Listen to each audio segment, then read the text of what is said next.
Hey, this is the C&D channel. I'm Chris. This is Dave. And this is MMA for you.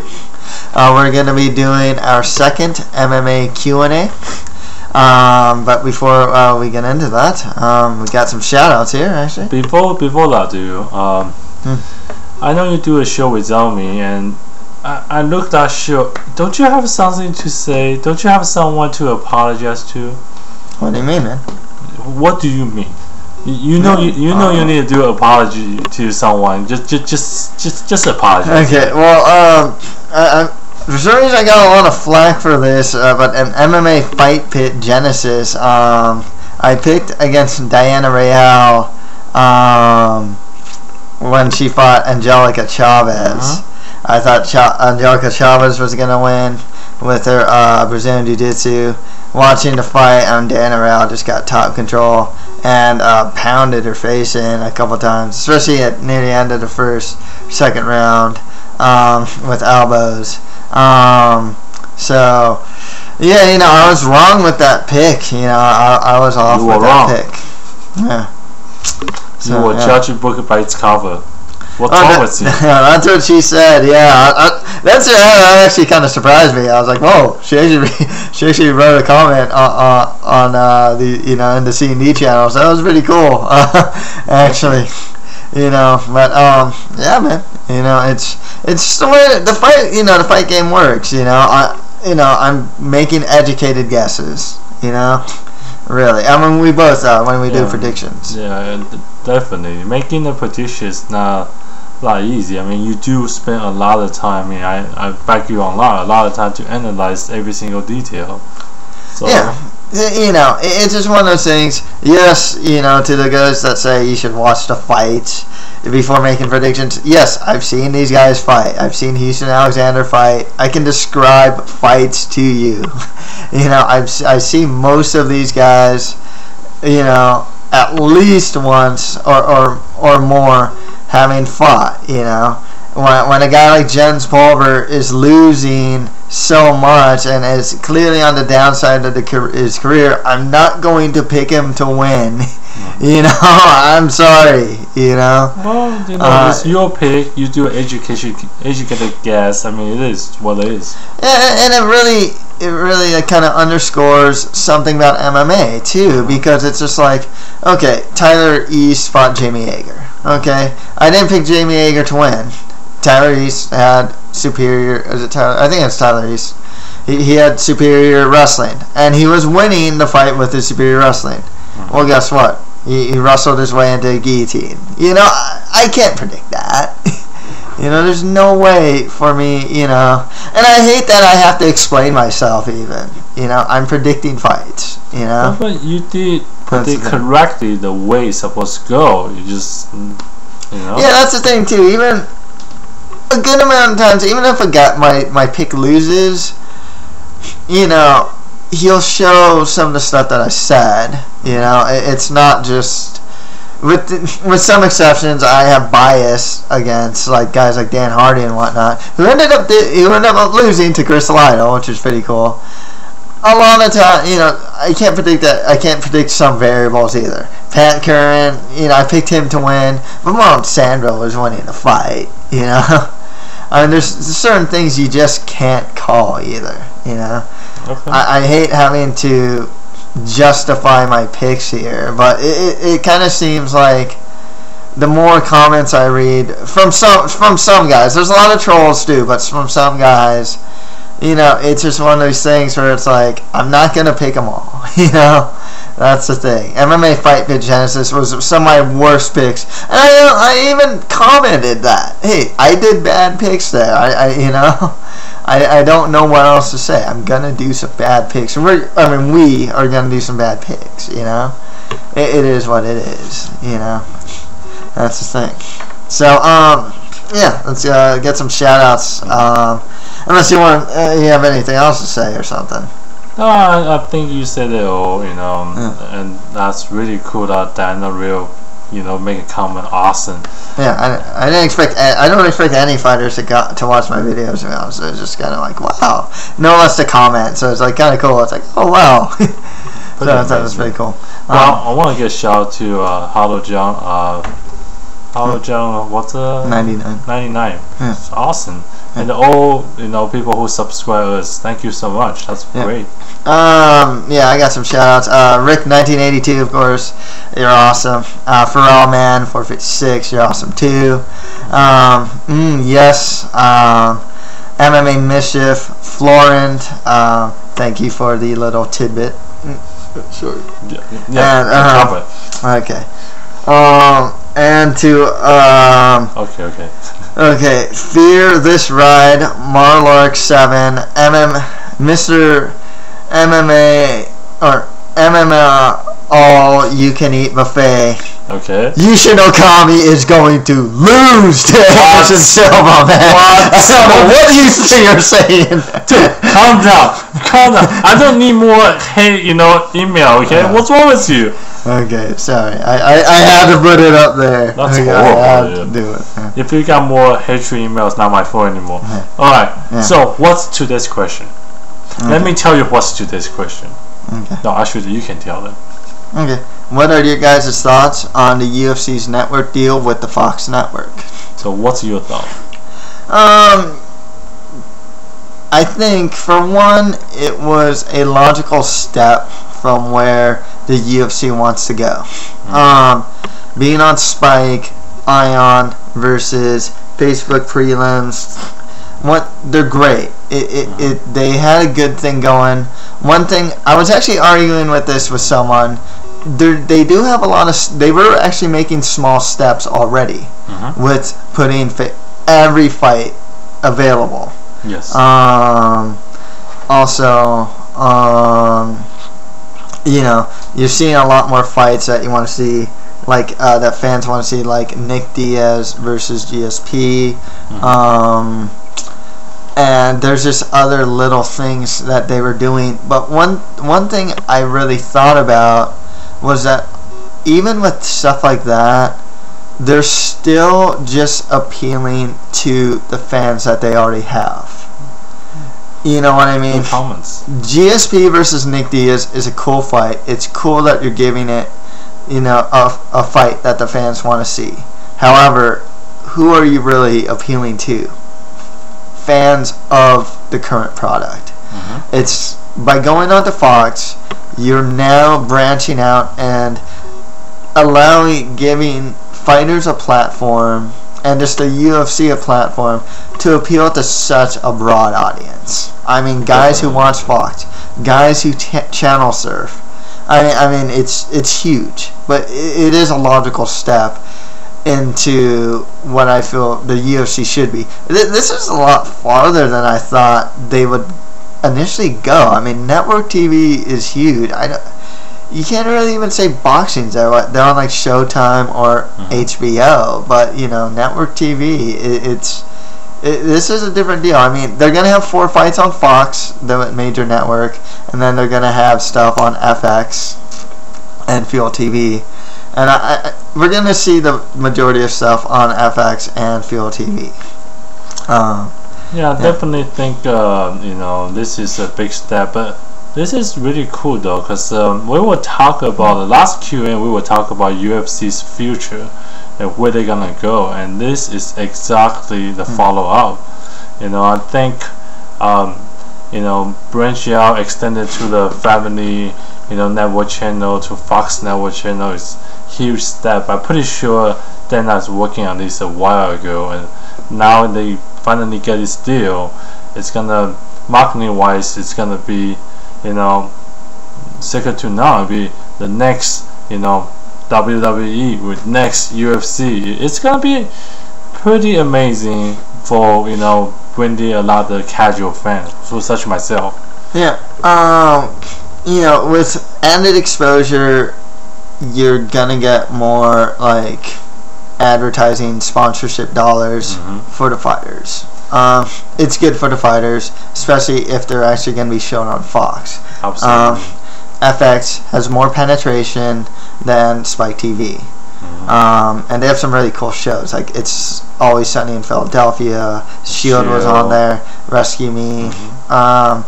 So you don't know what's going to be the lead-in to a UFC as well. you might get those people that's gonna watch Rescue Me, gonna stay on FX, and it's like, oh cool, there's a UFC fight night. Absolutely. Oh cool, I'll stay for this. So you're definitely gonna reach a different audience that normally wouldn't know that the UFC's on, and that normally don't even watch the UFC. Yes, and then you talk about the merchandise, which is great because now sponsorship, T-shirt deal, and UFC can sell so many toys. Imagine all the product they can sell now because this this branding, this the reach out to the casual fan. I think this deal gonna bring a lot of dollars to UFC. I mean, let's not mistake certain things too. I don't believe the UFC is ever going to be like the NFL, MLB, or NBA. Let's not get ahead of ourselves, but this is definitely a big step. It's going to be like the number 5 sport behind like the NHL or possibly. Golf's actually pretty big too, and NASCAR. Yeah. So, I mean, it's really hard to say where it's going to be. Even me saying number 5 was actually kind of stretching it. Tennis is popular too, if I'm not mistaken. Yes. So is the pool, and so is the bowling. Okay, we got your point here. But you gotta understand, UFC is one part of MMA. By itself, it's become this big, this popular. People realize UFC as the face of MMA. That's pretty cool, though. Well, yeah, it's pretty much, the UFC is pretty much the NFL of MMA. It isn't as big as the NFL. That's two different things. Okay, I understand that, but I'm just saying this deal is definitely become very big for UFC. And the other thing is too, it leaves the door open for Bellator to actually get into Spike TV, which is going to be very interesting in the next couple months to see how that's going to work. The Ultimate Fighter is going to get a change, as it's going to be on Friday nights, but also the fight that they show on the Ultimate Fighter is going to be live. I don't think it's a step up for the Ultimate Fighter, but the Ultimate Fighter has been going down as of late. The quality of fighters, that's what needs to change, is the quality of fighters. These little changes doing to Ultimate Fighter are cool, but for the most part, what needs to change is the quality of fighters.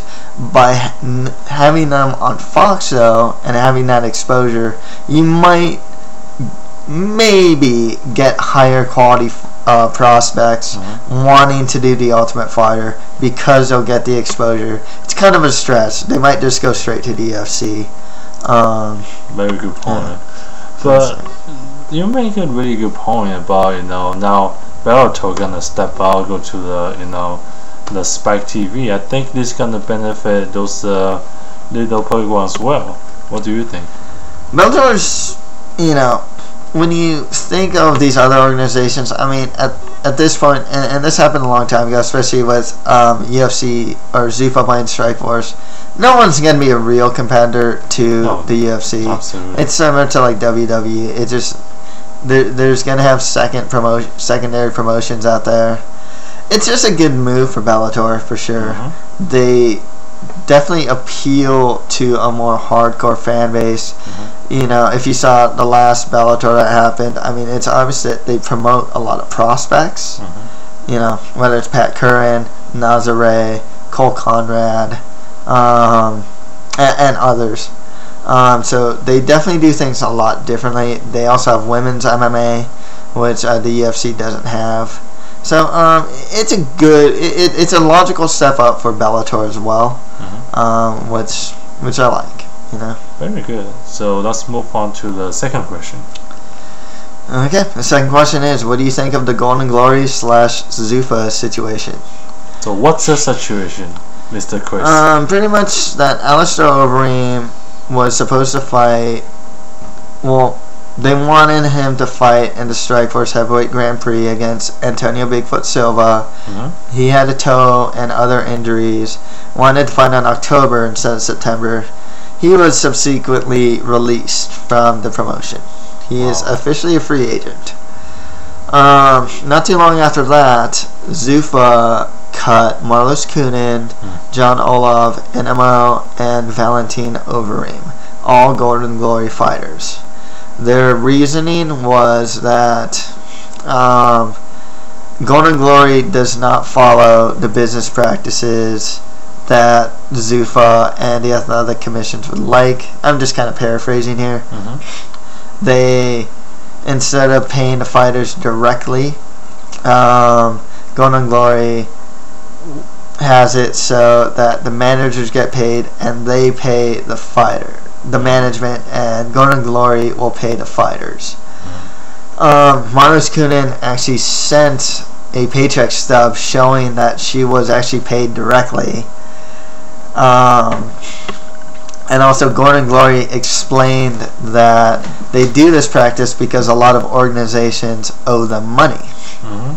And therefore they want to make sure the fighters get paid, and so they'll take money out of their own pocket in order to pay their fighters and hope that they'll get paid by these places that still owe money.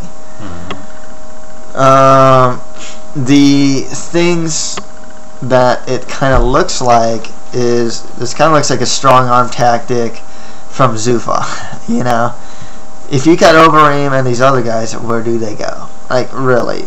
You know, I mean, Overeem can fight in K1, it's Showtime, you can fight in Japan, but the most money out there in combat sports outside of boxing really is the UFC. Yes. And so obviously it kind of looks like a strong arm tactic. The excuse I was given was met with mixed reviews. Some people called BS and just like, you know what, come on, you know, that's why you cut all these guys. John Olaf has been with the UFC for months. Why didn't you cut him right after the Dave Herman fight? You know, or like a month or two, you know? Why cut him now instead of back then? I mean, it seems very strange. I mean, it seems very bizarre. Their explanation, it's legit to a point, you know what I mean? Do you have any thoughts on this? I definitely agree with you. This is a warning shot, but you know, what can the fighters do? Now they just gotta make sure they, you know, obey the Zuffa's rule, because otherwise where are you gonna go, like you said? It is a Zuffa run world as far as MMA goes. Yes. I mean, Overeem, I can't see him going to Pro Elite. I can't see him going to Bellator. Like I said, there's options for him, but for the most part, he'd make the most money, most likely from Zuffa, and get the most prestige there as well. Yes. Well, but you know, in a way that Zuffa will maintain their power, make sure everything run by their, you know, the way they want. I mean, with that kind of big of an organization now, they want to make sure they're on top of everything and people are listening to them, and they achieve a lot by doing this. So, I mean, as a business, you know, consultant, I think they are doing the right thing. Oh, you're on Zuffa's side. Well, I don't want to be on their side, but on their business structure, I know what they're doing, and I think that they're doing this definitely for the reason. It's not right. I don't think it's ethical. It's not ethical. There you go. It's not ethical, but I see business company doing that just for the sake of getting everything organized, cutting the costs, and you know, the rest of it. Yeah. Out of that, like the bloodletting, if you will, the guy that had the most value was obviously Overeem. Marlos Kunin, women's MMA is in a weird spot because you don't know where Strikeforce is going to be a year from now. So if you cut her, it's like, well, if women's MMA is going to be gone if Strikeforce is going to be gone, and you know, it's not such a big loss to some people because they think women's MMA on that level, you know, of being on Strikeforce is going to be gone anyways. Valentin Overeem, lower tier fighter, okay. With John Olaf, he lost his last fight. He's kind of a lower tier heavyweight. He deserved another fight in the UFC. He had a fight of the night, but you know, they're not huge losses to the bottom line. You know what I mean? These aren't huge draws. I think the Marlos Kunin one sucks because she's one of the top. She's one of the top female fighters in the world, and you know, the justification is like, oh well, if Strikeforce is gonna fold into UFC anyways, who cares if they're cutting female fighters? But the problem is, I mean, I'm not talking about business side. The problem is, okay, you're cutting people like that. You lose your employees. I mean, in this case, you lose fighters. Royalty to you. I mean, people scared. I mean, it's not such a good thing. You tell me. I mean, I feel like, in a way, fighters, of course, they have to give out the agent because otherwise you be gone. With the reason that it's really hard to justify. Because I don't feel this kind of reason is justified. Just because women division is gone, so I lose my job. Come on, what is this? But the thing is that Zuffa did this. Now they will get an agent fighters. They pay them the same money, but they gotta get better. The result. Hey, they win. 2 fighters now. They have nowhere to go. They realize Zuffa is the top of the dog. That's it. That's pretty much it. I mean, it wouldn't surprise me to see Alisher in the UFC though. Honestly, I kind of get this impression that he's gonna be there in the near future. To be perfectly honest with you. Really? Yeah. It just, where else can he go? It really goes down to like, where else is he gonna go though? That's the thing. Yeah. I mean, it's so sad, but he entertained boxing, but this guy has no pro boxing. I don't know if he even has pro boxing experience. Is he gonna fight one of the Klitschko brothers? So soon? I don't know. Yeah. I don't think so. And this is not like, for example, in the long run, this is not like WWE versus TNA, so you can jump out to another place like TNA. I mean, what's the closest thing right now? I mean, Bellator. And then but they cannot afford all these fighters, Yeah, or at least also Reem. Like maybe the other guys, but not also Reem. Yeah. So, maybe depressive.